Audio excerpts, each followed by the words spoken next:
Mga ka-A to Z at madlang people, isa rin ba kayo sa naaaliw ngayon sa patok na Quiz V segment ng noontime program na It's a Showtime dito sa A to Z channel?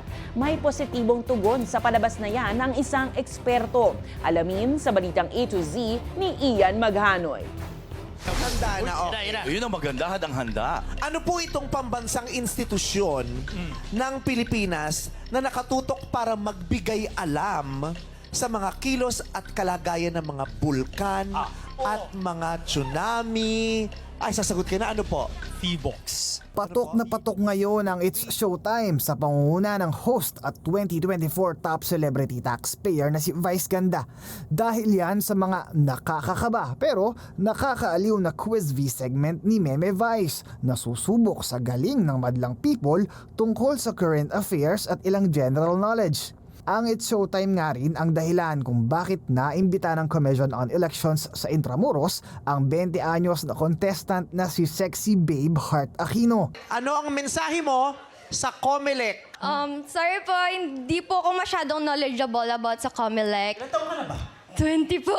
Oh my gosh, that's bothersome. May educational problem, may educational crisis sa Pilipinas na dapat natin i-address. Para sa isang UP professor at political analyst, mahalaga ang ginagampan ng papel ng mga maimpluwensyang celebrity lalo't 2 buwan na lang ay halala na. Napaka-importante ng ginagawa ni Vice Ganda kasi sa panahon ngayon na samot-sari ang mga false information, maganda na yung isang pinagkakatiwalaang noontime show, isang pinagkakatiwalaang icon, ay nagbibigay ng mga impormasyon na magagamit ng mga tao, ng publiko, upang bumoto ng tama. Malaking bagay daw ang Quiz V bilang platform dahil bukod sa hatid nitong aliw, mas mapapalaganap ang mga mahahalagang impormasyong kailangan ng mga Gen Z. So sa akin sana magpatuloy ito at patuloy pa rin tangkilikin ng mga tao. Thumbs up naman dito ang ilan. Dapat alam natin yung mga ganon kasi nga po,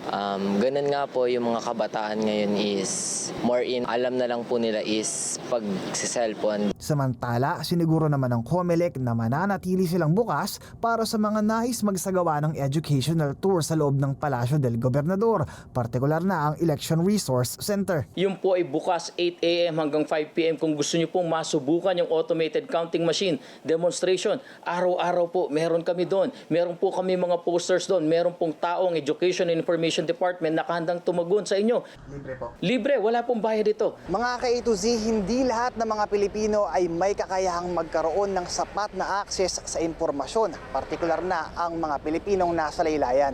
Kaya't imbis na husgahan, ito ang tamang panahon para tayong mga madlang people ay magtulungan upang maging maalam at makialam sa mga mahalagang bagay na dapat pag-usapan sa ating lipunan. Para sa Balitang A to Z, Ian Maghanoy.